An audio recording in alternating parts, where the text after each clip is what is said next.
Dear students, good morning all of you. आप लोग कैसे हैं? हमें उम्मीद है आप लोग स्वस्थ होंगे, मस्त होंगे तथा अपनी पढ़ाई में व्यस्त होंगे।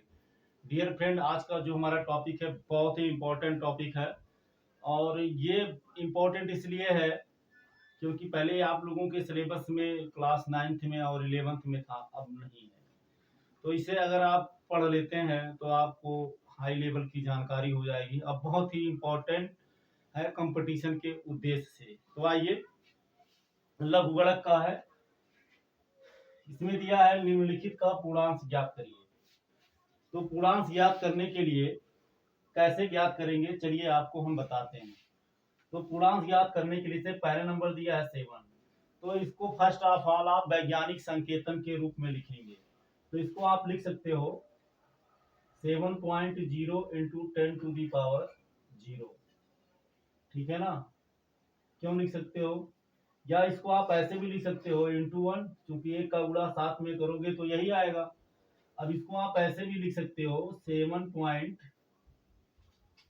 ठीक, इसको आप ऐसे भी लिख सकते हो 7.0 इंटू 10⁻0। ठीक, क्योंकि किसी भी संख्या पर पावर 0 का मान 1 होता है। और जब भी हम पूर्णांक निकालते हैं तो सबसे पहले दी गई संख्या को मानक रूप में लिखते हैं या वैज्ञानिक संकेतन के रूप में लिखते हैं, अर्थात 10 के घात के रूप में लिखते हैं। तो 7 को हम लिख सकते हैं 7.0 गुणे 1, और 1 की जगह पे हम लिख सकते हैं 10 पर पावर 0, क्योंकि 10 पर पावर 0 का मान 1 होगा और 1 का गुणा करेंगे फिर इतना आ जाएगा। तो यहाँ लिखेंगे, इसलिए पूर्णांक बराबर हो जाएगा पूर्णांक पूर्ण प्लस अंश, यानी पूर्णांक बराबर हो जाएगा 0। 10 पर जो पावर होगा वही दी गई संख्या का पूर्णांक होगा। दूसरा नंबर है 0.0000432, ये है। ठीक, तो इसको आप लिख सकते हो। सबसे पहले हम इसे मानक रूप में या वैज्ञानिक संकेतन के रूप में या 10 के घात के रूप में व्यक्त करेंगे।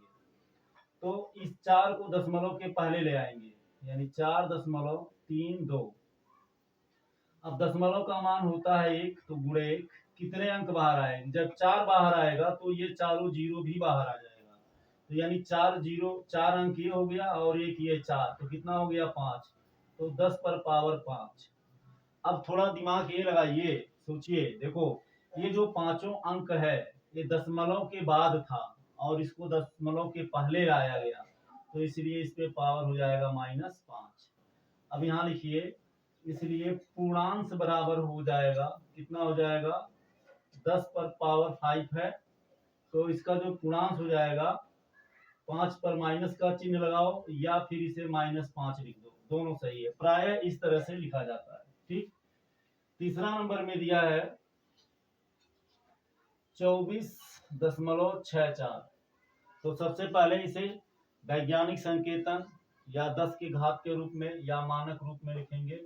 तो 2 को दशमलव के पहले लिखेंगे, बाकी अंकों को दशमलव के बाद। देखो दशमलव का मान कितना होता है 1, यहाँ गुणा कर दीजिए। दशमलव, देखो ये जो 4 है, इस 4 को दशमलव के बाद रखा गया है। तो कई अंक रखा गया दशमलव के बाद? सिर्फ 1 अंक। ये दोनों अंक पहले से दशमलव के बाद था, इसलिए इसको नहीं लेंगे। ये सिर्फ ये जो 4 है ये दशमलव के पहले था, अब इसे दशमलव के बाद रखा गया है, तो इसलिए 1 अंक के लिए 1 0। ठीक है ना? और इस पे पावर 1 लिख सकते हैं, क्योंकि 10 पर पावर 1 का मान 10 होगा। यहाँ लिखिए, इसलिए पूर्णांक बराबर हो जाएगा कितना? पूर्णांक बराबर हो जाएगा 1। ठीक है ना? यहाँ पूर्णांक कितना हो जाएगा? 1। अब इसके बाद में क्वेश्चन नंबर चौथा देख लेते हैं। क्वेश्चन नंबर चौथा में है 9432। तो 9.432 दशमलव का मान 1, गुणा कर दीजिए, गुणे का चिन्ह लगाइए। अब देखो ये जो 432 है, यहाँ पर दशमलव नहीं था और इसे दशमलव के बाद रखा गया है। कै अंक? 3 अंक। तो 3 अंक के लिए 10 पर पावर 3। अब चूंकि ये दशमलव के बाद रखा गया है, पहले से नहीं था, तो इसलिए ये पावर प्लस होगा। यहाँ लिखिए, इसलिए पूर्णांक बराबर, तो पूर्णांक बराबर कितना हो जाएगा? पूर्णांक बराबर आपका हो जाएगा कितना?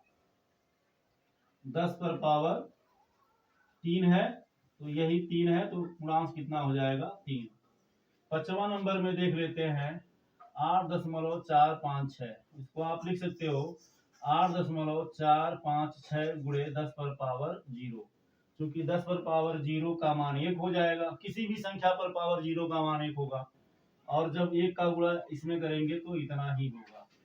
तो यहाँ लिखेंगे, इसलिए पूर्णांक बराबर कितना हो जाएगा 0 हो जाएगा।